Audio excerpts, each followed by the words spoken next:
Hello, everybody, and welcome back to the Five Guys on Live. It has been an entire 2 weeks without you. I don't know if you missed us as much as we missed you. Gentlemen, welcome to another week. We do have a very full week. CJ is not with us. He's with his mom. Prayers to his mother and to CJ. At this time, we know all will be well, and we are really excited and thankful to have joining us in the fifth seat tonight, noted diversity and inclusion expert Zach Thomas, who is celebrating a birthday this week. Happy early birthday, Zach Thomas. Hey.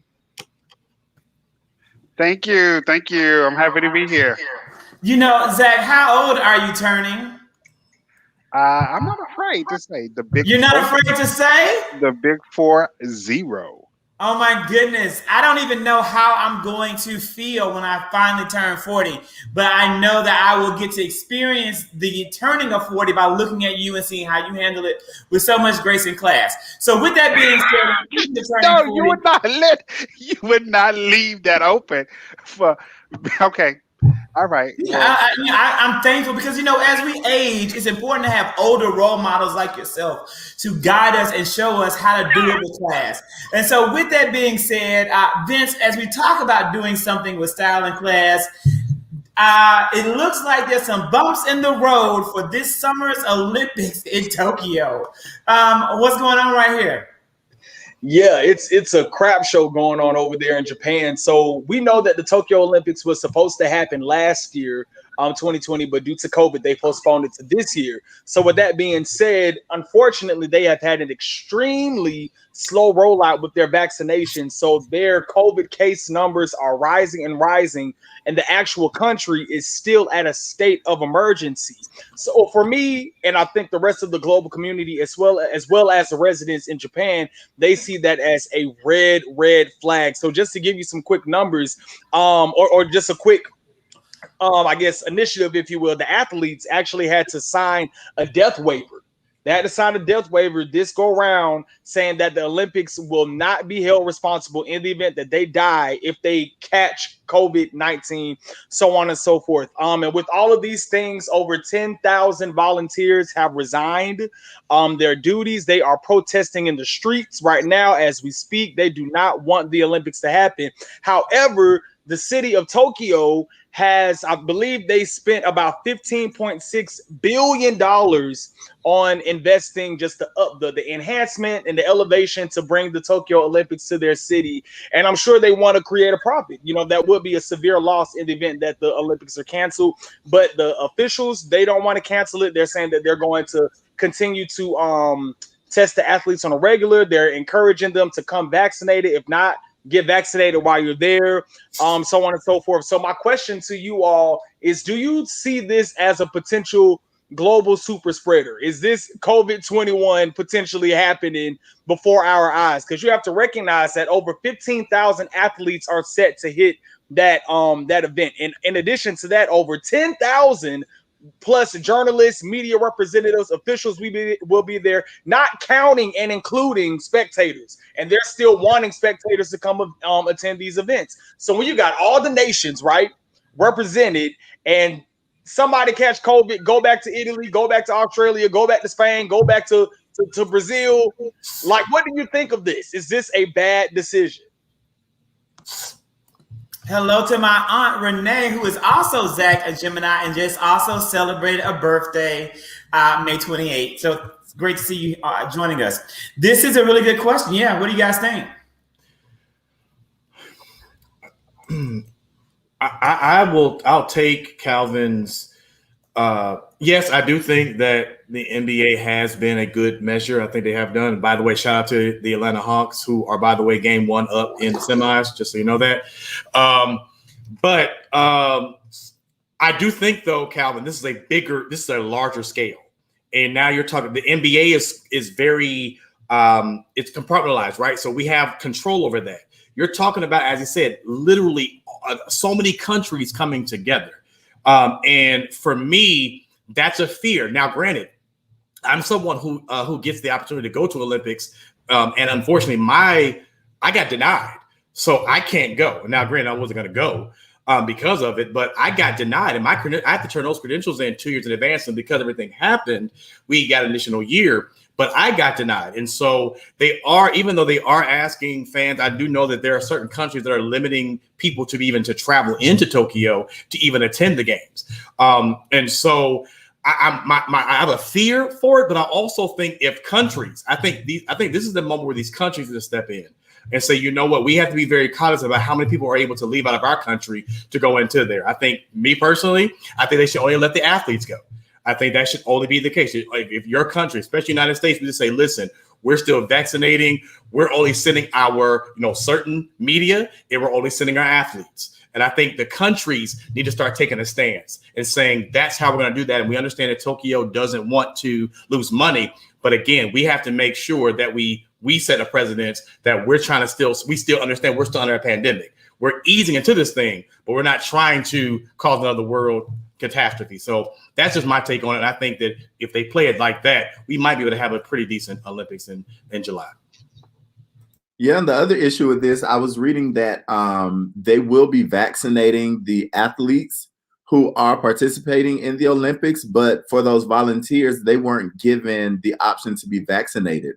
And the method of transportation for them to get to the centers or wherever the events are going to be happening, they're asking them to go on public transportation. And so they're just asking for a disaster when you are, asking of people to literally sacrifice yourself and to put yourself at risk to volunteer for an event. And so I don't think that I would be excited about volunteering for this at all.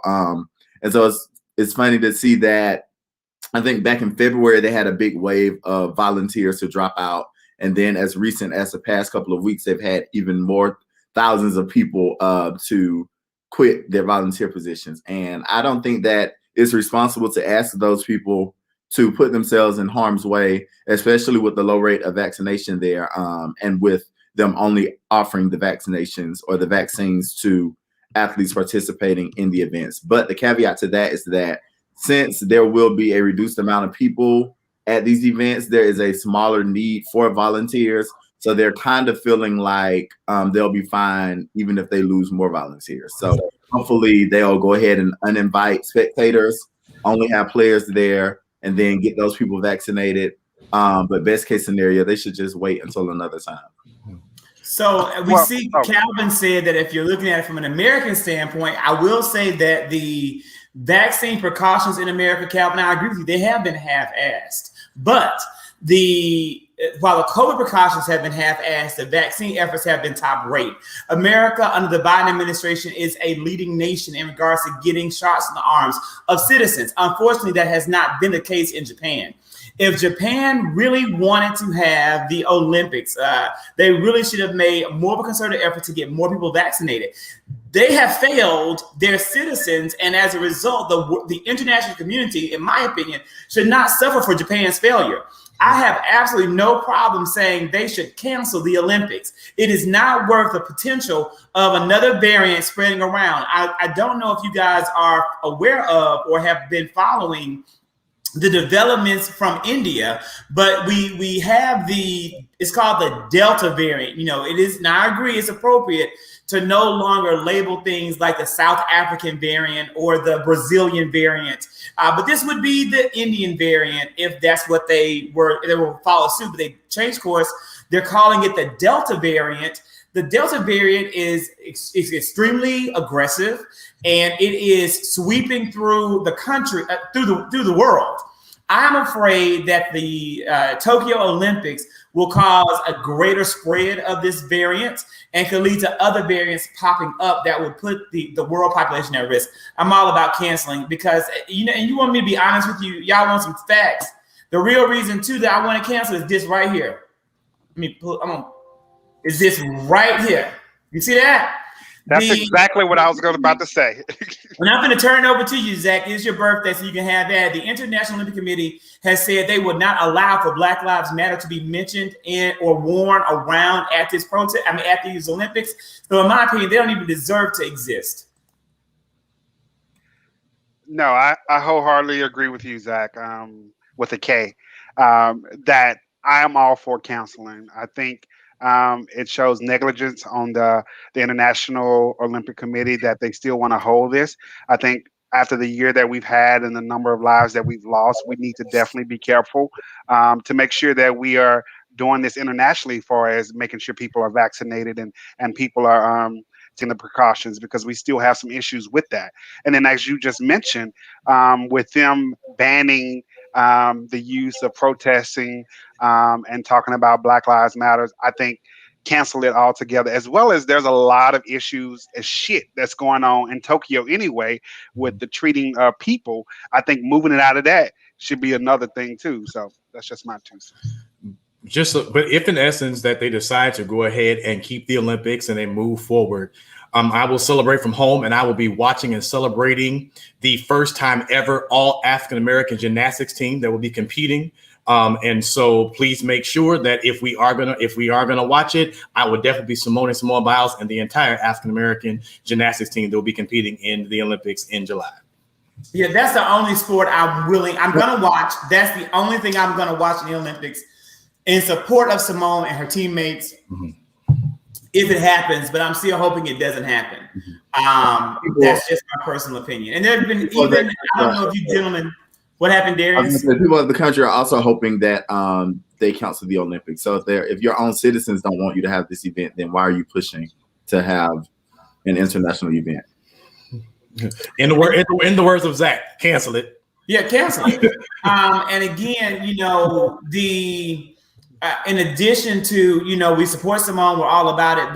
But even with I don't know if you guys gentlemen saw the Serbian volleyball team, where in their championships, they were mocking the Vietnamese team by pointing their eyes and pulling their eyes back. It was absolute ignorance. You can Google Serbian volleyball team. They're the #1 girls volleyball team in the world.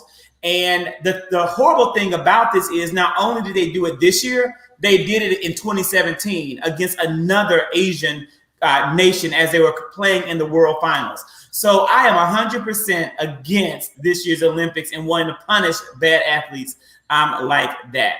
And so again, monetary reasons, again, maybe it hasn't made money. I'm not for them making money since, the 1984 Olympics here in the United States.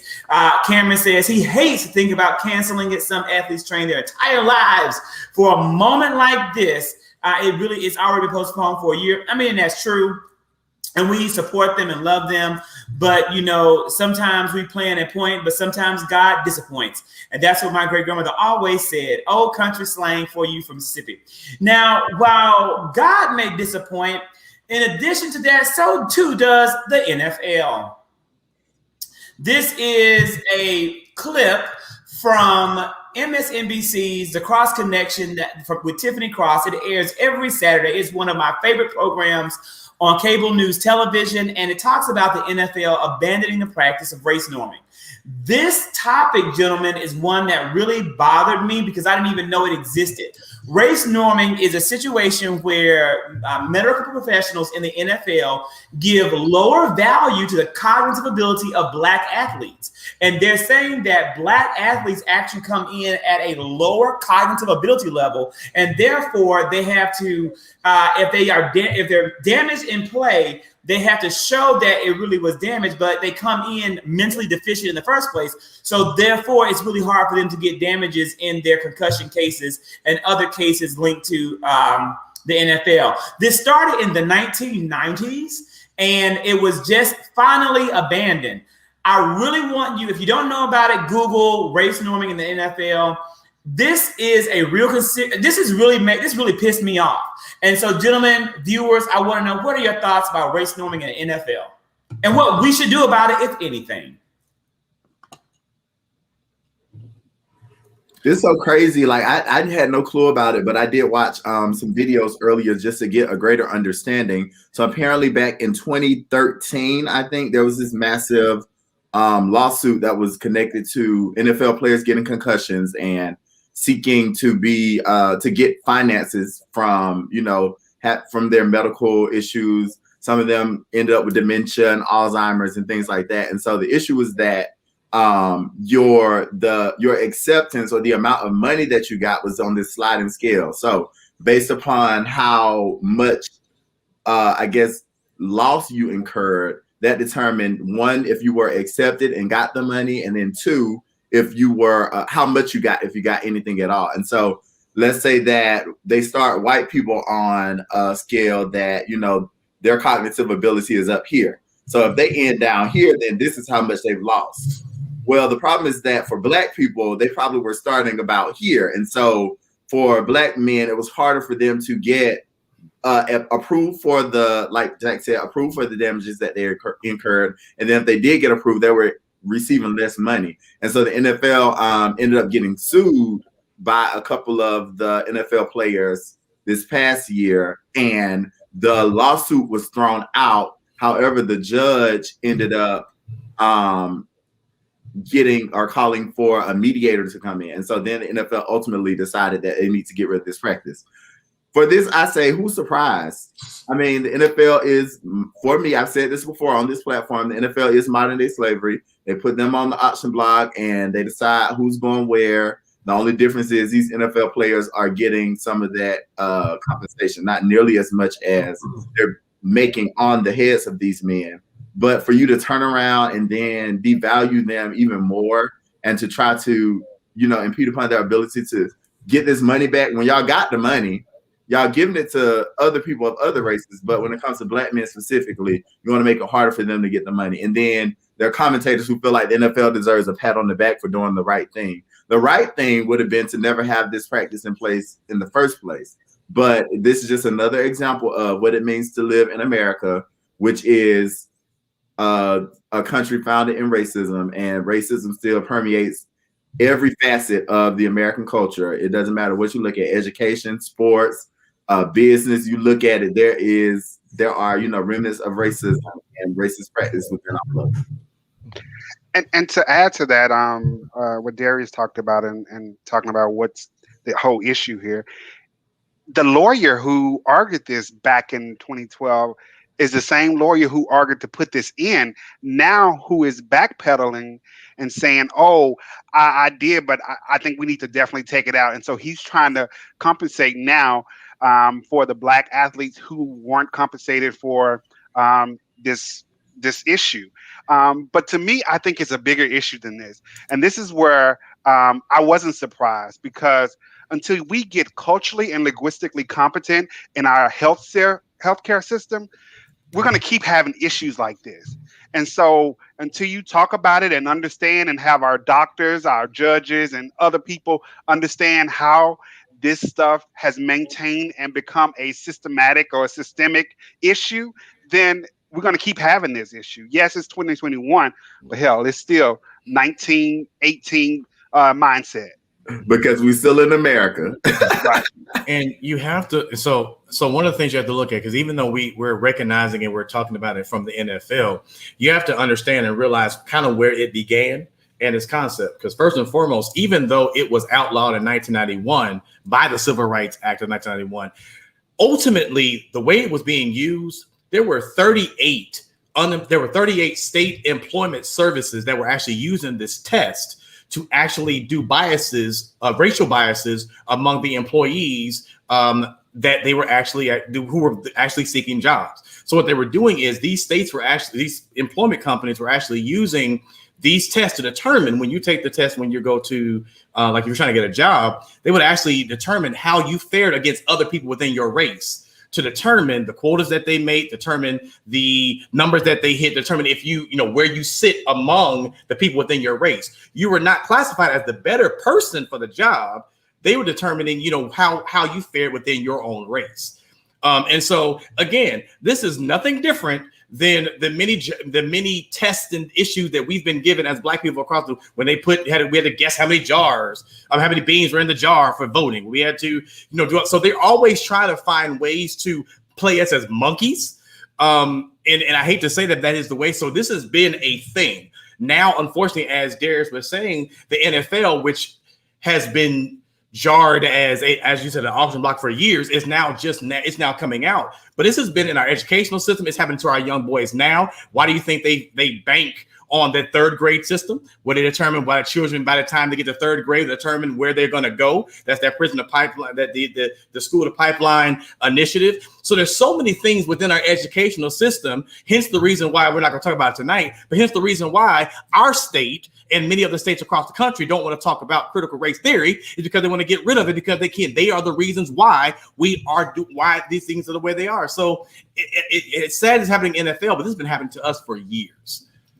So my thing is, as a Black NFL player, why haven't we had more attention in regards to this subject? I feel up until now, like that's immediately where my brain went. Like, I understand they're getting crazy hefty checks, right? Like, I get, they're getting compensated and all this, that, and the third, but just for the basic sense of humanity. In 2019, 58.9% of the NFL were African American players. In 2020, 70% of the NFL were African American players. You're not even willing to take care of the majority, Right.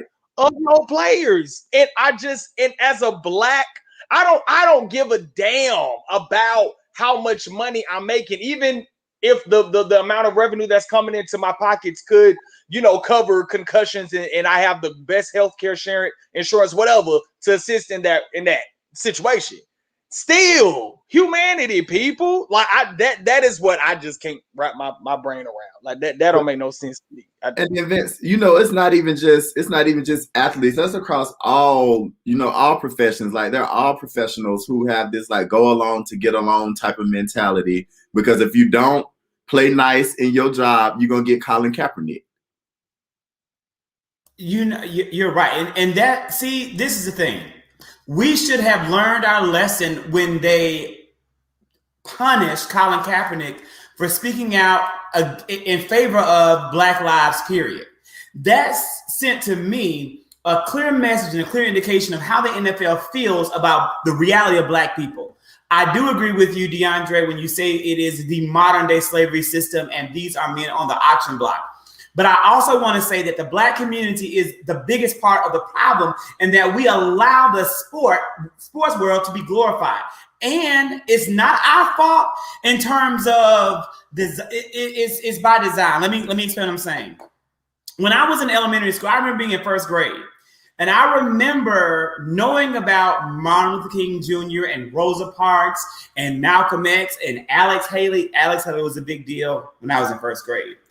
But those were not the figures that I saw hanging around the room on Black History Month. I saw lots of photos of Jackie Robinson. I saw Jesse Owens. I saw Jackie Joyner Kersey. I saw these athletic figures because that's who society wanted young Black people to look up to and aspire to.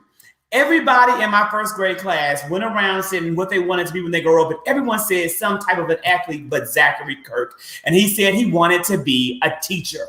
But everybody else said they wanted to be an athlete. Our society has glorified this athletic world. And that is what we now see coming home to roost. We had a whole entire 3 days of network coverage about the NFL draft and showing and following all of the ins and outs of the draft. Where do we as Black people sit down and give anything 3 days of television attention to care and concern? Did we do that with the election? Did we do that with the debates? Of course, some of us did, but we know that many people who are following this NFL so faithfully and so loyalty, they did not do that. They couldn't tell me today anything that Joe Biden has done except things they've seen on fake media about the Asian American hate crimes law. And I'll tell you this, y'all know I work at the stadium. I was extremely angered by this, Zach, just like you, and I am highly leaning to talking to my director about coming off of Falcons and just purely working with Atlanta United. But then it also makes me want to look at just the backing of Atlanta United with the Black and brown players over there. Like, if MLS soccer is, running game on those players, like, it really puts a huge just scope for me. Broadcasting light on just sports right now for me working at the stadium. Like, I really feel some type of way to just know the values that they preach about in that stadium is not just not being abided by, and it's terrible. I can't believe it. And I feel, and again, it's a personal choice. I don't want anyone to boycott. I don't want anyone to cancel. I don't want anyone to do any of that if you don't feel compelled to do so. But this reaffirms for me that the NFL, it needs to be canceled. I'm actually, let's cancel football altogether. I am off. Let's cancel the NFL altogether. Look at the owners. Look at the coaches. Look at where the money resides. There are thousands of sports in this world, and our talented Black athletes could be in sports doing other things and be in places that will show them value and reward them for value. And I'm not saying that the NBA is a lot better, but I have to say that I have been proud of the way that those teams and owners have supported the outspokenness of their athletes as they should in comparison to the NFL. They didn't do that. I have been proud of Major League Baseball as well in comparison to how the NFL responds. The NFL is an American problem, and we're the only ones who can tear it down. We, as Black people, should not be supporting the NFL, in my opinion. But that's a choice that only you can make. And you know what else we should support besides the NFL? Tennis. I'm not going to be able to support tennis no more. Okay? Now, I sat up here just like you. You're going to cancel everybody. I'm canceling tennis.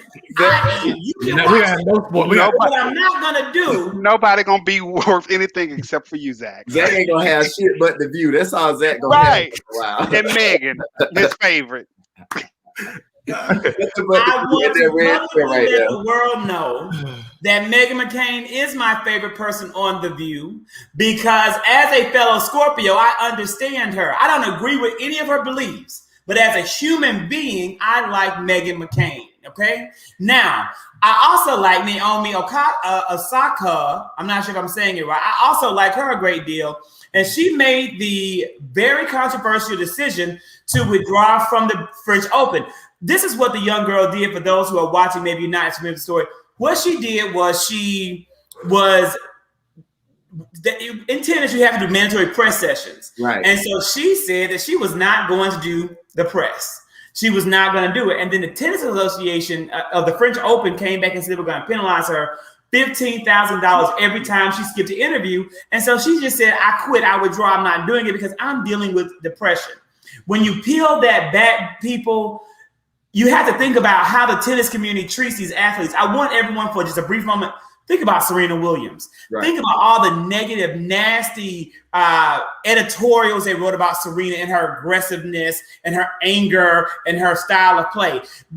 Serena Williams has been completely dragged around in the tennis world and made to look like an absolute monster in that community, even though we know that that is not who she is. They're doing the same thing to Naomi that they did to Serena. The difference is Naomi said, it won't be me. I don't need your money. I don't need your fame. I don't need your recognition. What I need is my mental sanity. Gentlemen, viewers, what do we think about this decision? I stand with her.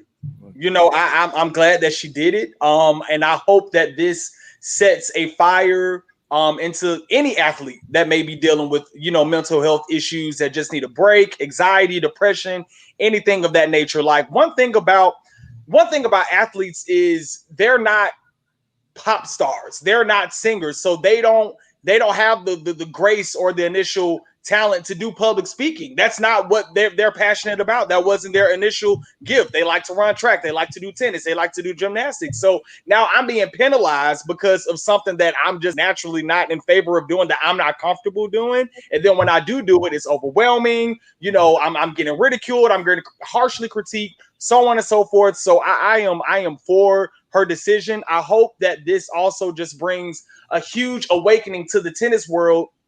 And in the light of, I feel like the press, they just need to reconfigure how they handle things right now. Serena Williams in the interview about Naomi said something that was so perfect. She was like, Naomi isn't me. I'm not Naomi. Those tough interviews made me, you know, gave me tougher skin, but Naomi's not like that. And you have to be okay with that. That doesn't mean she should be penalized and shunned away because she's not a public speaker. There's nothing wrong with that. And then just to see the negative effects that are coming, you know, to her because of her public speaking is terrible. I also feel that these agencies and these management companies, they need to do or try to pull together and do a better job with protecting athletes that are in Naomi's situation.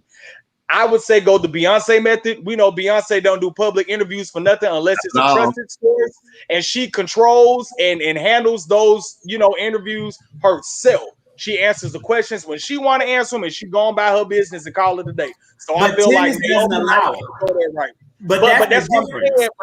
But I'm saying they may need to reconfigure how they operate things, because this is my opinion. I'm gonna put it to you like this: Naomi got 2.4 million followers on Instagram and 1 million followers on Twitter. I can go on IG Live right now, talk to 2.4 million people, answer all the questions, say what I need to say, and go about my business. And guess what? CNN, ABC, Fox, ESPN, y'all gonna report whatever I said on my Instagram Live anyway. So technically, I don't need you, if you get what I'm saying. So I think the media, they need to be humbled and learn how to have more respect, because at the end of the day, you need these stories and these celebrities and these athletes to get your reports, to get your money. So if you disrespecting these people and I opt myself not to talk to you, I'm hurting your pocket as well. I got the $15,000.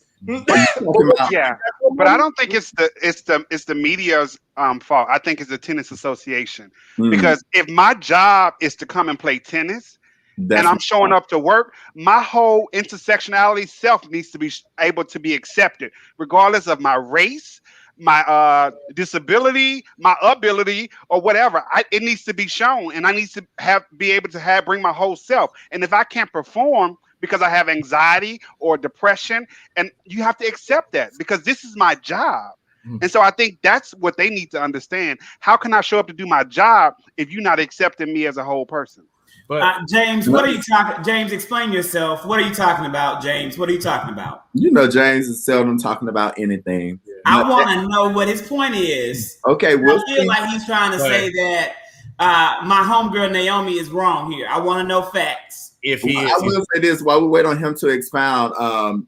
Vince was talking about the millions of followers. I'm talking about the $55.2 million that homegirl made last year. That's why she said, listen, y'all want to fine me $15K for not doing the interview?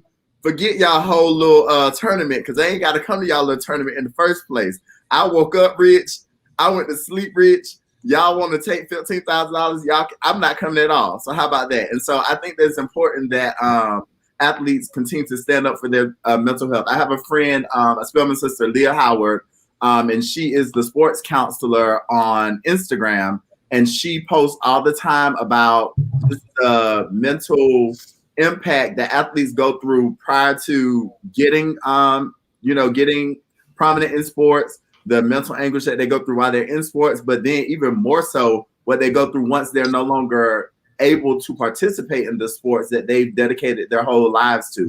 And one thing that's been the missing piece for all of them has been that mental health assistance and attention. And so I'm glad to see that one of the youngest people on the scene is setting the tone for younger athletes who are going to come up behind her and saying, I'm standing up for myself. You have to advocate for yourself, and you have to say when enough is enough. And so for her, I say kudos to her. She's headstrong. She's well on her way. She's athletic. She knows her strengths. She knows that she is very talented, and she knows when to walk away.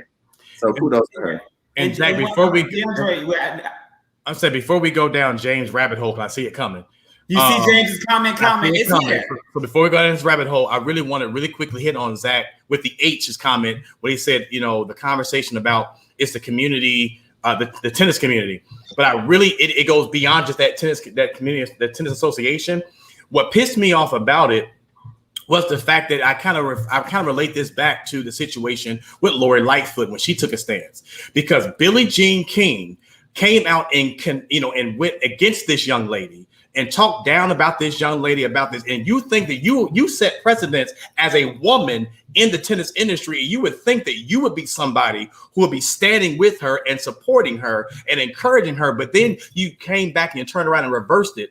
My problem with that is that's the same thing that happened with the Lori Lightfoot situation, when the Latin journalist went back and talked this whole foolishness about her, when all she was doing was trying to take a stance for Black and brown people. So my problem that I'm having is people within our own communities, and Zach and I've talked about this in other areas, we have to be very careful about, we can sometimes be our own worst enemies in our own communities. And at the end of the day, we're sitting here fighting with the world, but then still fighting with ourselves. And that's the problem. We're trying to combat the world, but yet our own people aren't supporting us. Billie Jean King could have took a stance and said, listen, this young sister is standing up for women across, and young women and just people across, but she decided to take the other road. People listen to people like Billie Jean King because of the stance she has. And so we just have to start holding some of those people accountable as well, because again, we can't fight ourselves if we're still trying to fight the world too. DeAndre, I think that you're so right. One thing that I've noticed about Vice President Kamala Harris is that she is not out here having to defend herself to the community. And a lot of politicians are taking that stance where they just won't do it. And, it's up to us to do that for them. So I am disappointed as well in Billie Jean King. And so James did bring up a good point. I want to just clarify a bit here. James says, I agree with him saying that she could just go on Instagram and say her piece. So why didn't she do that? That isn't my question, because his solution is very simple to me, and it makes a lot of sense. If a person's not doing that, I believe there's more to it. Well, here's the thing, James. You're right. There is more to it. The thing is that tennis is one of the only sports where they have mandatory requirements around their athletes having to do public press. They can't do like Steph Curry and say, I'm not going to do it without a penalty. So Naomi said, I am not going to do press for this year's French Open because I don't feel like doing it. Then it's a name. The actual French Open has like a name. It's like a human being's name, like Gosler or Gosser. It's something, Roland Gosser. And the Roland Gosser organization came back and said, if you do not get your butt out here and do the press, we're going to fine you $15,000 every single time you don't do it, among other possible penalties. And that's when she said, I'm not going to participate. I am dealing with depression. I want to also say that this is somewhat simplified a little bit to some Americans. And you did a good job when you talked about Serena's comment, but let me take it a little bit further. Serena is a Black woman in America. Naomi is a woman of mixed race ancestry in Japan. When you look at how foreign media portrays her, it's ridiculously racist. And I believe that she is caught in the middle of intersectionality, where she may have been raised a certain way, expect certain things, and she has to deal with that. One thing I've learned from TikTok is the struggle that people who come from parents of two different races deal with in the world. And the way that they are raised and what they expect from society sometimes doesn't align to how they're treated. And every time I see a kid on TikTok talking about how they are treated by their white family or their Black family, and they don't belong in any world, it breaks my heart, because I know how it feels to not belong in a world that you're supposed to belong in. So I absolutely feel so much sympathy for Naomi, and I'm really disappointed in the tennis community. And again, I say the answer would be cancel tennis. I'm so glad you're getting your educational learning from TikTok. That's so. I'm proud of you. Well, Zach, I'm thankful that you are. Tanya, how are you doing? It's really sick that as a society we think athletes, actors, musicians owe us anything. I agree. They don't owe us anything but the performance they give us. We consume the media and feed the machine that pressures people. It's really gross, and we have to stop doing it. And we're the only ones who can. What we now have, gentlemen, and everybody out there, President, we got one more comment. Want to give credit to James. Kamala doesn't pay attention to what people say. She's just gonna do her job. She's a lawyer and politician. She's crafty and calculating with her words, movements, and steps. Politics. People need to learn the game of politics and to follow the money trail. You're right. You do. Thank you, Candy, for the defense. You do get a lot of great perspectives on TikTok. Now, I also want to add in, another topic that came up, guys, this week is the shots in the shops. President Joe Biden is putting in a massively funded initiative to get more vaccines in the arms of communities that have been somewhat vaccine hesitant. Welcome back, Rhonda. We have missed you over these weeks. I'm glad you could join us tonight. And he is putting and targeting the African-American community in barbershops. pardon me, in barbershops. This is the focus. Gentlemen, do you think this is a wise move on the part of the Biden administration to target communities that are being hesitant and trying to do vaccines or shots in the shops? I don't. I mean, if you want Black people to be any more hesitant about it, like push it down their throats. Like show up to where they're going to get their hair done, talking about come to get this shot. Black I'm telling y'all, Black people are not going for this. I do think that they have I mean, hey, I'm not sitting at the table. I'm sure those people are racking their brains trying to figure out, man, how do we make sure that everybody in the nation is getting this shot? But going into the barbershop when I'm trying to get this lady trying to get her press a curl, she tell them to keep her curls tight and don't give her no fro. And you talk about a COVID-19 vaccine, you can hang it up. You can hang it up. I think that it's a pretty interesting strategy. I mean, we know that salons and barbershops are a huge fabric of, our society, of the Black culture. So ideally, it's a good idea. It's a good idea. It's a good strategy. I just don't know how many barbers or salon beauticians would actually. Okay, I'll say this. I'm curious to see the percentage of vaccinated barbershop owners and vaccinated beauticians. That's what I'm curious to see, because I feel like them themselves are probably already on the fence about it. So now I gotta try to convey people to, get it, and then you only offering me a $1,000 stipend, whatever that is. And then something for me just seems a little sketchy with the pop-up vaccine places outside of the barbershop or outside of the beauty salon, or I just the visual of that just seems very sketchy. And for me, it's like, I hope that's legit. I hope these vaccinators, quote unquote, are credible, but I don't think it's going to be effective if you're just trying to spread the word like a campaign in barbershops or in salons, like, hey, make sure you get your shot. Like, I don't think that's going to be effective. Like, I don't know. It's interesting. I don't know. So I have mixed emotions about it. I think my mixed emotions come from, yes, to some of the same sentiments that you all spoke about. Why all of a sudden this, and why barbershops? Because that is a sanctuary for some people. And so I think, on the other hand, that it is a sanctuary. Why not? Because I remember having a conversation a couple of weeks ago with my barber and other people about getting vaccinated, and some were saying we're not. And so this is another opportunity, another mechanism to say, let's educate. But then we also were talking about, maybe weeks and months ago, about not having the resources in our community for vaccinations, for testing. And now this is an opportunity for us to get that there. So that's why I have like mixed emotions about it, and I'm kind of on the fence. Real quick, if I could jump in, like I give you that, Zach. I give you that 5,000%. But I feel like it would come better if it was like a church or a recreational center, right, or something of that. But it's like, where you getting your present girl? Like, there is it like not everybody going to church. You can't. Not everybody religious. But here's we the already thing, have the politicians going to church. But Vince, my church, they've done that, right? Most churches in the Metro Atlanta area are also vaccination sites. So my church, Impact, has been giving vaccines the whole entire time, and no one's showing up anymore, but they're doing it. In addition to the churches being vaccination sites, you also see at community centers. They've been doing the same thing at the community centers, and it's not reaching the people. They're not going.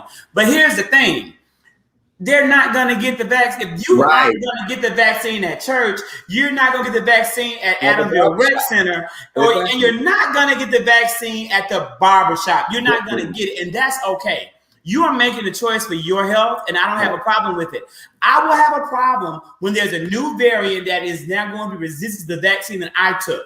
I made a choice to protect myself and get the vaccine. And if anyone I know did not make the same choice, then may the odds be forever in your favor. What I do not want to do, and I do not believe in doing, is begging these people who are able to think critically and carefully to get a vaccine. I don't care if you don't get the vaccine. I don't care if you choose to get COVID-19. But don't you dare come now and think that because you're choosing to ignore this, that you deserve any sympathy when you're in that hospital bed, on that respirator, about to lose your life. Because there will be none for me. Because you are now choosing death over life because you're not stupid and you know the consequences of your decision. There's no excuses to not get the vaccine. Yeah, I agree with that to a degree, because I do care if in essence that you do not get vaccinated, because at the end of the day, your decision to not do or do affects my life. So at the end of the day, I do care that you do, get vaccinated. But again, my problem I think we have is that we have our people, our individuals who spew the rationale and the reason of why we have these, it's the chip that's being put in, it's the this and that. So unfortunately, we have to also change the narrative. So at the end of the day, but also to this whole barbershop thing, if I had my barber, the barbershop I go to, my barber, it's minimal. The barbers are not even there anymore. Many barbers, because of COVID, decided that, it was easier for them to cut costs and just to do it from their home or to do it from a space. So they're not even really doing it in barbershops anymore. And also, if you think about it, I hate to say this, but we always have issues when we talk about pandering. This is another form of pandering. And if you think that at the end of the day, you're going back, we know black people go get their hair done. We know black people go get go to barbershops. So now we're going to pandering again. And so again, that is kind of like you have a catch-22 when you're dealing with that. So do you want to pander, and then as Zach said, people do the same thing with voting. The issue with the vaccination is the same way they feel about voting. They don't think it's going to make a difference, so they're just not going to do it and take care of it. And here's the thing. I think there was a really good point about, and it was a really good point brought in. And let me say that I did some research and there was something revealed. Allison, it is not an issue of vaccine hesitancy in the Black community. That's not actually factual. There isn't even vaccine hesitancy among white evangelicals or even white conservatives as a group. The vaccine hesitancy is among those in America that have an education and those in America who do not have an education. We found out that the majority of college-educated Black people in this country receive the vaccine at the highest rate. 89% of college-educated Black people, male and female, are now vaccinated with at least one dose. Okay. About 86% of educated white people are now vaccinated with at least one dose. But when you look at those that do not have a college education, the numbers are drastically different. This is not a race issue. This is an education issue. And the misinformation is not affecting people by race. It's affecting people by education. Those who are able to think through clearly and critically about what's in front of them, and those that are quick to buy into false lies being spread by the disinformation machine that is conservative media like Newsmax and One American News Network and Fox News. They did it that's what they exist for. And if people buy into that, then shame on them. Because when you hear the truth, you know the truth. And I don't know what more to say about it. I definitely do not think that it's pandering. I don't think so. Let me say this. If Joe Biden didn't do this, the Black people in this country would be the first one saying Joe Biden didn't do anything to help Black people get a vaccine. Zach, now if they told you they was giving you a piece of fried chicken when you go down to the vaccine place, and if you get a vaccine, they're gonna give you a Popeyes coupon. What would you call that? I'm not eating that. I'm not eating Popeyes. If they were going to give me free Busy Bee Cafe fried chicken, I'm going to go and get a second vaccine shot. Would you not? This, Zach, but they saying when you go get your hair done, they're going to have somebody down there to stick you in your arm. You don't think that's a little weird? I think that this is what I believe. I literally, Darius, I know you were on the show back then. Think back to, I think maybe December, November. I know this will remember because he and I were having a discussion. He agreed with my idea. I literally said that they have to find a way to come into the Black community because they were not offering enough vaccination sites in areas where Black people live. And that it wasn't fair for Black people to have to leave their neighborhoods and their communities to go and get a vaccine. Absolutely. So that's exactly how I've always felt. Now that Joe Biden is literally bringing the vaccine to the one part of our community that the majority of Black people go to because we get our hair done. We want to say it's pandering. There is no way Joe Biden can make Black people happy in America if we keep looking at it from these lenses. What he's doing is the right thing to do because he's bringing the vaccine to the people who need it in a way that's most accessible to them. You get a haircut, you find a way to get in your car, on the bus, in the Uber every week to get a haircut. That's not the issue. Is not whether or not the people can get to the place to get the vaccine. In a lot of instances, the people don't want the vaccine. Well, that's what I'm saying. You can't make them want it. That's why they're delaying. Putting it at the barbershop is not going to make them want it. But see, here's the thing. Oh no, go ahead, Vince. Yeah, just really quickly, I agree 5,000% with you, Darius. Like, I think the key word that you just eloquently put in that spiel, Zach, is education. Right. We know Clearfoot, Ray, Bobo, Dante, Montez, and Uncle Bebo in the barbershop. We know the shenanigans and the buffoonery we be hearing while we getting our haircut. So if I need to be compelled or swayed to believe the importance of the vaccine, do I really want Clifford, Bobo, Ray, Bebo, and Uncle Ray in the corner telling me? Because they misinformation anyway in the normal Saturday, Friday night barbershop talk that we hear. So that in itself is sketchy. It's sketchy. I don't know. And I'm not trying to knock them, but I'm just saying that's real. But I want to answer Travis's question because he asked the question about what's the difference between pandering and outreach. Mm-hmm. Pandering is I'm going to actually give the vaccines at the location because I know that's where they go. Outreach says I'm going to educate them and provide them information on our spaces of where we have. What happens is people target people of color because they know that's where they shop, that's where they go, that's pandering. So I'm going to go to where they are and I'm going to do the service. That's pandering. Outreach simply says, I want nothing in return. I just want to educate you on how you can get this done, how you can provide, how you can get the resources. So if they were going and saying, listen, we have, you do realize if they target barbershops within the State Farm Arena area and say, do you not know that the State Farm Arena is actually doing vaccinations right now? That's outreach. Pandering is I'm going to go to the barbershop that's 2 seconds away from the State Farm Arena and go ahead and give. And because I know Black people go there because that's the popular, out. Or I'm going to find a Black politician or a Black elected official or a Black a rapper or whatever the case may be to go with me to actually go to the barbershop. I'm going to go to some place where everybody go. That's pandering. So you got to be, so that's why, so that's what, and I'm not saying one way or another that he's right or wrong. I just want, you have to be very careful about the approach with it. If you're talking about outreach said, I'm just going to educate you. And I want you to But DeAndre, when you look at President Biden and the Biden administration has done the outreach, they did that. There has been whole entire concerts around educating people. There have been television news specials on ABC, CBS, Fox News, MSNBC, CNN.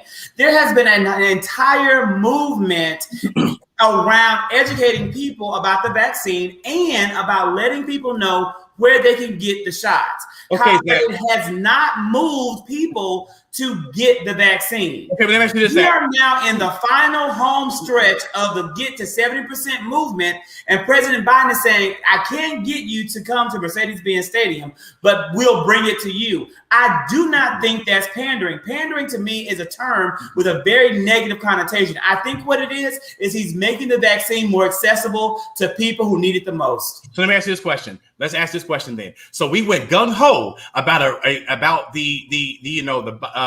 Ossoff and Warnock, right? We were knocking on doors, doing everything else. That's outreach. So why are we not doing the same thing about going and doing all these campaigns and everything else about going to knock on doors? We're easy to canvass people about voting, but this is another issue that's a Biden initiative. So why isn't the Democratic Party saying, listen, let's go and canvass these same individuals that we asked of their vote to say, let's make sure their health is concerned as well. So let's go out there and create flyers and go put door knockers on their door. Yeah. And there's no, I don't care. But let me tell you why. I'm gonna answer. I'm gonna let you just give me 1 minute just to say respond to you. I want you to say it won't work. Let me say this. I don't know why Democrats ain't gonna do it, but let me tell you why I'm not gonna do it. I'm not gonna go knocking on your door because I don't care if you get the vaccine or not. If I don't know you and you're not in my family and you're not in my circle, you're not one of my loved ones, I don't care if you get it or not because you're making a choice to be, as someone said in the comments, willfully ignorant. I don't care if you don't get it. You have a right to make a choice about your life as long as it's not affecting my life. So I don't think that's worth the Democratic Party's money or time to beg people to go knock on doors to beg you to save your life. If you don't want to eat today, don't eat, starve. Your choice, Darius. So here's what I'll say, Zach. Okay, so you know how sometimes in the country the old houses have leaks in it and they just put a bucket underneath that leak to catch the water because the water is coming into the house.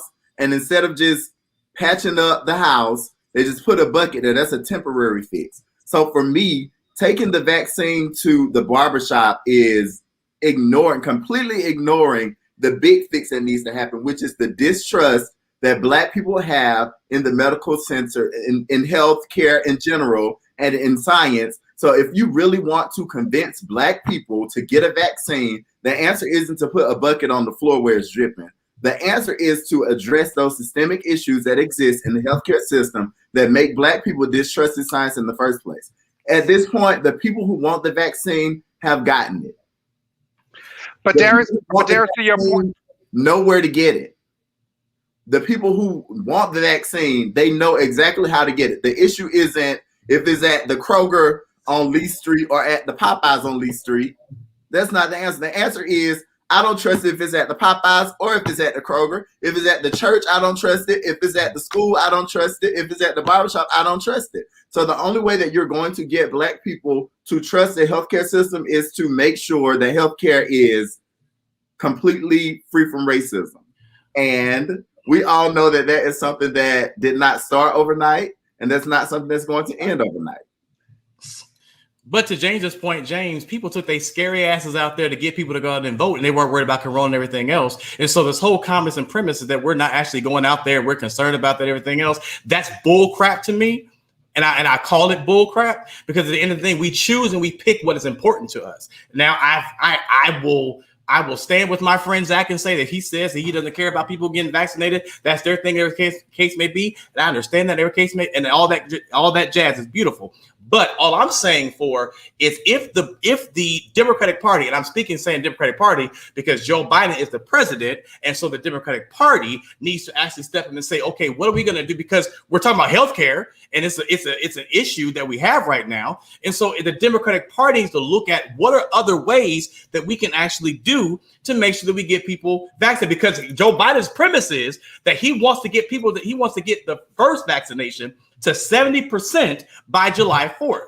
So at the point right now, it's the Democratic Party's responsibility, because you are the leading party of the House, the Senate, and the presidency, to make the decision, because you're not going to get Republican support. So you, as the Democratic Party, have to take lead and figure out how we're going to get our people, vaccinated and make sure that they are healthy and safe.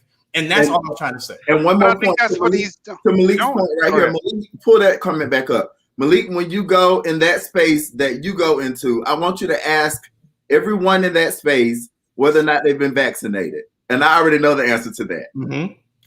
Good point, Darius. Yeah. And Zach is in his talk. Look, Brandy, look, sweetheart. You just send me a DM, honey, and I'll go with you, and I will sit with you while you get your vaccine. And there's no excuse. There is no reason. You just let me know. That'll be a great time for us to reconnect. And sweetie, I'll take you out for a wonderful lunch after you get the vaccine. You have to wear a mask the whole time though, because you're not safe. And we will be able to catch up and talk about old times. Zach. And you can go get a Krispy Kreme donut that somebody mentioned. Period. No, I was just gonna say, I don't think it's pandering, and I hear what you're saying, and I agree definitely with you, Darius. That is a bigger issue. I think there is some outreach in this.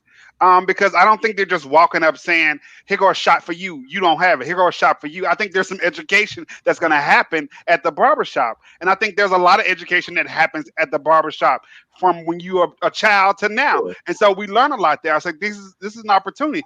They even have, what is it? LeBron James now has a show about in the barbershop talking and shooting the shit. I think that's an opportunity for us to continue to educate people about who we are, but also get educated about some other worldly issues, because we're not looking at Fox News, we're not looking at CNN, we're not looking at MSC. Hell, we're not even doing the research on Google. So this is an opportunity for somebody to come to us and educate us about why we need to do this. But see, you just threw in something that we've been fighting about earlier today. You just mentioned LeBron James. And that now becomes, now you want to use sports athletes to now push our narrative. And that becomes I'm not. I said he has a show about being in a barbershop. And so now put that popcorn up. But now we're trying to. But again, that goes back to my statement where I'm using. Now we're putting these people, because LeBron James said it. Now it's important that we have to be very careful about the people. And my question becomes: is who the hell is going to these barbershops? If you're not connecting with community leaders who are actually going to those barbershops, I'm not going to send nobody to no barbershop if you don't know me. Leaders. No, forget the community leaders. You need to get on the phone with your cousin. That's what we have to do as a black community. The black community is not going to trust anyone to tell them or convince them. Y'all need to call y'all cousins and y'all uncles and y'all aunties and make sure that y'all folks is educated and getting out there and doing what they need to do. They're not going to listen to LeBron. They didn't listen to Barack. They didn't listen to Michelle. They're not listening to Beyonce. They're not listening to these people. I'm telling you, they done pulled out all the big guns. Who they gonna listen to? Antonio Brown? Is that who y'all want to tell them to get the vaccine? Darius, Antonio ain't got nothing to do with this. Why? Darius, why would you want the shade? the mayor of Atlanta into this discussion? They want the community leaders to come. The shade. Leaders. Foxes, yes, Alan Ray. Yes, your Alan Ray. How your foxes is. That's my best friend, y'all. That's my best friend. And I want to let you know. Darius. You said I said to your point, Darius. That's why my mom got her vaccine. That's why mine got hers. Yeah. But Malik and I are both. Malik is my best friend, y'all. We're both fully vaccinated as well. I just want to let y'all know, vaccine wax all summer 2020. I'm glad you are, because you hugged me Saturday, so I'm glad you are. Did I? They said I was doing abnormal. We done made Vince hungry. Vince said, I would say this.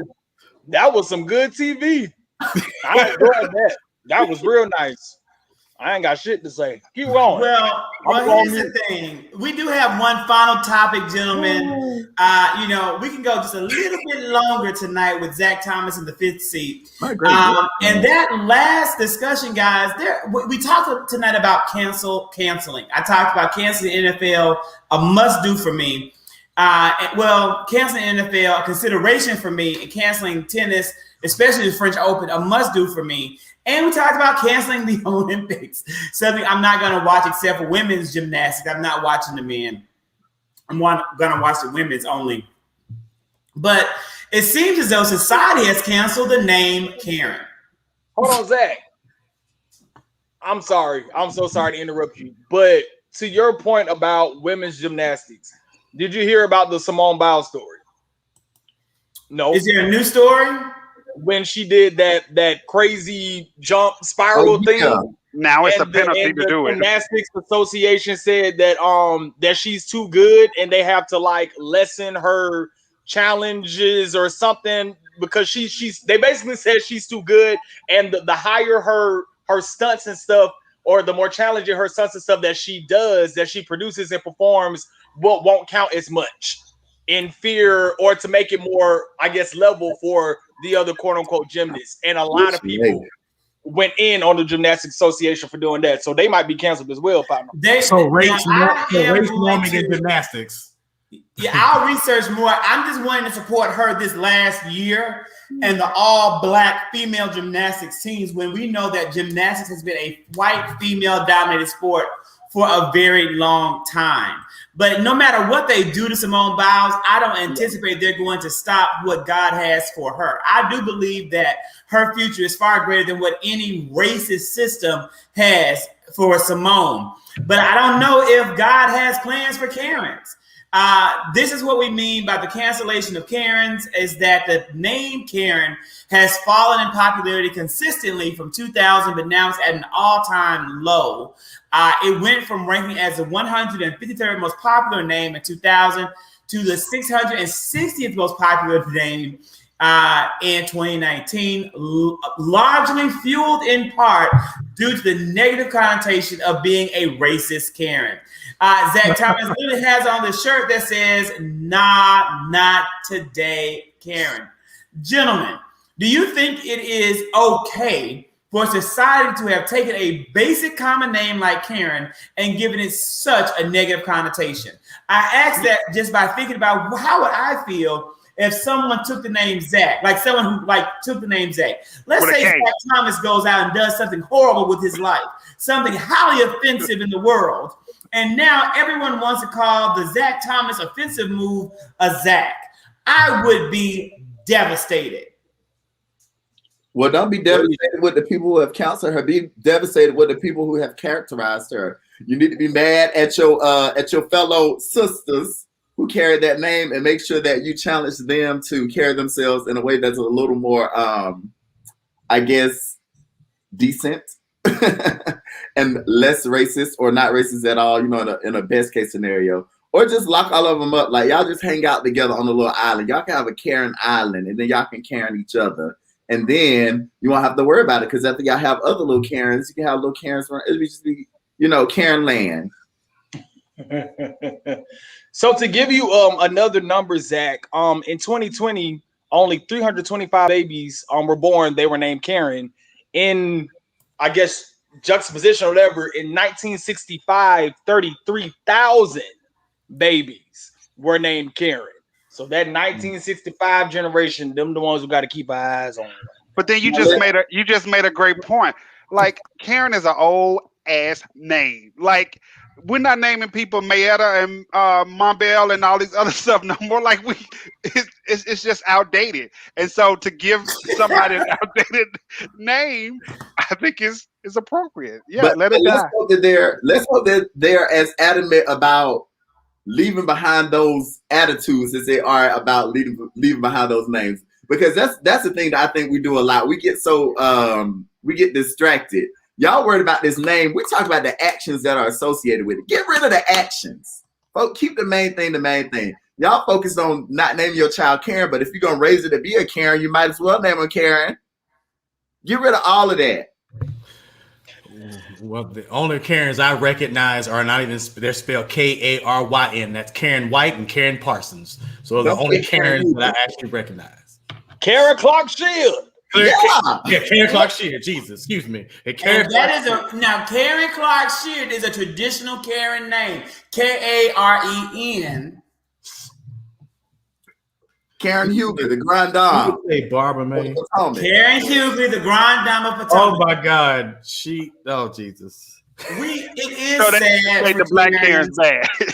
I do feel empathy for Karens, because not all Karens are Karens, but all Karens are named Karen. So, you know, with that being said, Candace here, perhaps a derivative name of Karen. Candace, Candace. You know, they do give these babies grown names, but Candace, they're gonna grow up one day. I haven't heard of a Mabel in a long time. Zach, you brought that back. You know, I had a grandfather named Sylvester and a great grandmother named Elvira. So some names do just simply fall out of line and they move away. Hello, Rosemary and again. I gotta do a shout out. That is actually my grandmother. So hello to my grandmother, who is That's a good name, Rosemary. Rosemary is with us. That is Deaconess. Rosemary Pickett. Yes. Deaconess Rosemary Pickett. Yeah. And yeah, Karen, your sister's name is Karen. She should not change her name. She should stand in pride as a Black Karen. And Elvira, you know what? I believe in bringing the name back. My great grandmother was a very strong woman. She was a member of, she was a Choctaw Indian who chose not to get to be a richer part of the tribe because she was also Black, and so she chose to be Black over being Choctaw. I love my great grandmother. She raised me with a lot of pride. So I think if I could bring the name back, I would bring the name back. Maybe I'll create the Elvira Watkins Foundation one day and do something great with it. We'll see. With that being said, gentlemen, do we have any other topics of the night before we bid adieu? I have one and our topic. Black History Fact is coming up at the end, Darius. I have one topic that I wanted to get the thoughts from the guys. Oh, well, let's go ahead and make you big. Wait a moment. Go ahead. Let's hear it. So as we know, this month is LGBTQ plus Pride Month. And so I recently read something about how New York City, I don't know if you all talked about this, but the New York Pride were talking about not inviting or having the police wear their uniforms to Pride events or even be out there. And I know if we think about the history of Pride and how it started with protests and things of that nature and riots, do you all think that this is a great move for New York City to do, solely because there's nowadays there are many individuals who are on police force who identify as LGBTQ plus, and that's part of their identity, but they're also a cop. That's an identity that they also carry. And so why not have them come in their uniforms, or why not support as their whole individual self? So I just want to throw out there and see, what do you all think? I think it's I heard about this. I think The View actually covered it as well. I feel that the move is definitely like just excuse me, like a sign of punishment, if you will. Just considering the year that we had and the racial climate and just the untrust. I know that's been I guess the common theme of what we've been talking about tonight. Just the trust factor between the relationship in New York and with the police just has not been comfortable. I guess it has not been affirming. It has not been, pleasing or anything. So I can see where Pride made that stance as to just say like, hey, if you're going to be for us, then be for us. If not, then we have to sort of, I guess, finesse y'all in another way, another direction, and that's what they're doing. But I hope that this decision, or I hope there's still conversations happening behind the scenes to bridge the gap and to make the situation better. So they both can collaborate and coincide better together. But I definitely believe that this is just a punishment move from Pride to the NYPD. Yeah, and I agree. And I think to your point, Vince, and to Zach, I think though, as Zach, you were talking, I think what has to happen is though, I think it's still symbolically, for those who are part of the community to still have the uniform, it still gives a good look to say, listen, we are still you have allies there. And so it still does show that we have, some of us are there and they're speaking. And so though I do understand, the friction, and though I do understand the catch-22 in it all, I think at the same time, for those who give their life, who put their life on the line every day as a LGBTQ plus individual who wears that uniform proudly, who do not associate themselves with the individuals who don't necessarily take it, to heart, I think that would show solidarity in the community. Like, listen, there's those of us who are in the community who still speak for it. And so I wish they would still have. And also, there are still persons who aren't a part of the LGBT community, as who are allies, who still want to be included. It's like, listen, I'm still a part. I don't want to necessarily be categorized with the others. And so I also want them to know. So if I don't put my clothes on, if I don't put my uniform on, you won't know that I'm an ally. You won't know that I'm with you. You won't necessarily know I'm in the trenches with you. And so that's why I'm here. Here in Atlanta, We connect with many of that, and we actually see the police who volunteer consistently, who are straight individuals who want to be a part of that because they want them to know that, listen, we got your back. And so I see the catch-22, but I do hope that they would allow them to wear the uniform for those who would be there to be in solidarity with, and hopefully bridge that gap between the police community and the LGBTQ community as well. I really hope that in the next 10 years, we see a resurgence in respect for law enforcement at the sake of policing. I hope that the whole entire concept of what it means to police is eroded and, I guess for lack of a better word, abolished. And we see the actual emergence of what it means to have law enforcement. I believe in laws. I believe in the rule of law. I believe in equal protection under the law. But it has been and is impossible to achieve when you have systems of systemic racism that prop up and uphold concepts like policing.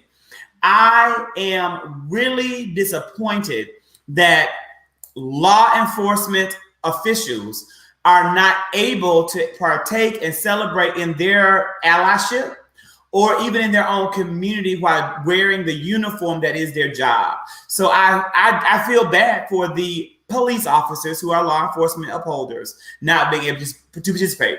I really wish they could. I think I think it's unfair. And it's unfortunate because we do need them. They serve an important and pivotal role in our society, and we need change to that opportunity. I'm sorry, if I could, for 2 seconds. I've seen this comment that Allison put.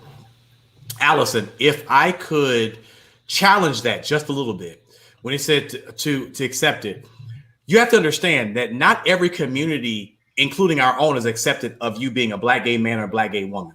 You have to be very careful, especially when you are dealing with education and dealing with other aspects. People still are very close-minded when it comes to certain areas. And so people aren't necessarily looking for acceptance per se. What they are, however, is they want you to, because I actually even did a post about this, about acceptance, about tolerance. People aren't wanting to be tolerated. Because it tolerate, at where we are right now in society, some people tolerate you, they necessarily accept you. You can be, for me, I am a basketball coach, but unfortunately, so many individuals, because I'm a single Black gay man, people immediately go to this concept, well, because of the fact that you're a basketball coach, you're trying to sleep with my son, or those are stigmas that come out. And so at the end of the day, there's no specific, I don't want acceptance. I just want you to respect, where I am. And that's at the end of the day, that's where it is. It's respect, not necessarily acceptance. And so I think when these cops are doing these things, I think they're looking for not only respect, but they're looking for respect, but you also have those cops who are saying, listen, we want you to understand that we're with you. So again, I don't necessarily want to go into the whole acceptance thing, but I do think there's a level of respect that I think people require and acknowledge. And you have to be very careful about where you're going, because some people don't always see that. And some people base your who you are behind closed doors, if you will, rather than it being just I'm a person rather than my sexuality. And so that's kind of where people misconstrue the conversation. That well said, and well put. Darius, because we celebrate. You're right, and it doesn't relate, but that's what unfortunately people in society sometimes do. So go ahead and tell us and highlight for us, Darius. We celebrate Black History 365. I'm excited to hear this pick. So let's see what you're gonna bring. Awesome. All right. So in honor of Pride Month, and in honor of us giving Black history information, the term comes to mind, intersectionality. And so I wanted to give a little bit of background about a key figure in Black history and in queer history, Audre Lorde, who is a self-described Black lesbian, feminist, mother, poet, and warrior who's made lasting contributions in the field of feminist theory, critical race studies, and queer theory throughout her pedagogy and writing. Among her most notable works are Cole, The Black Uniform, and Zami, A New Spelling of My Name.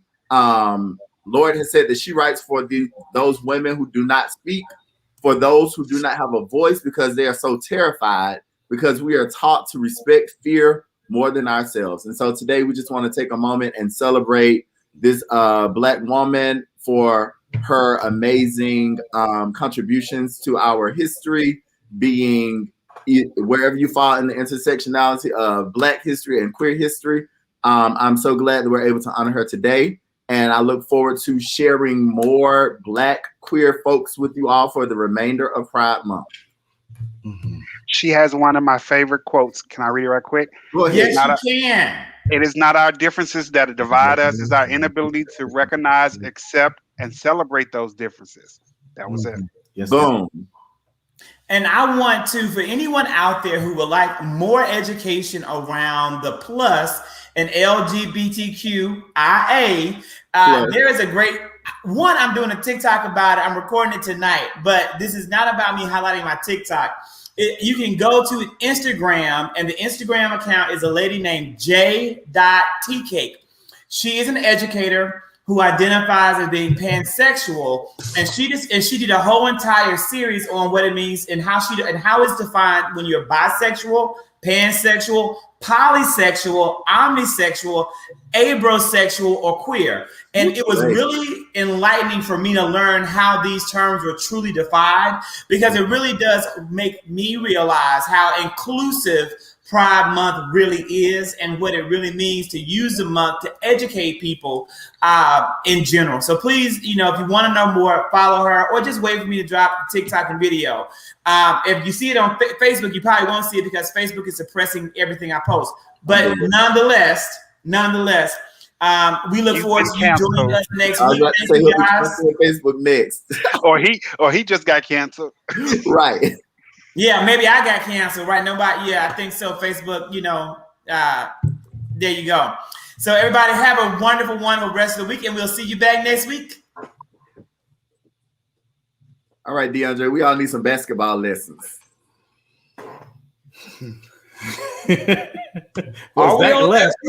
We're still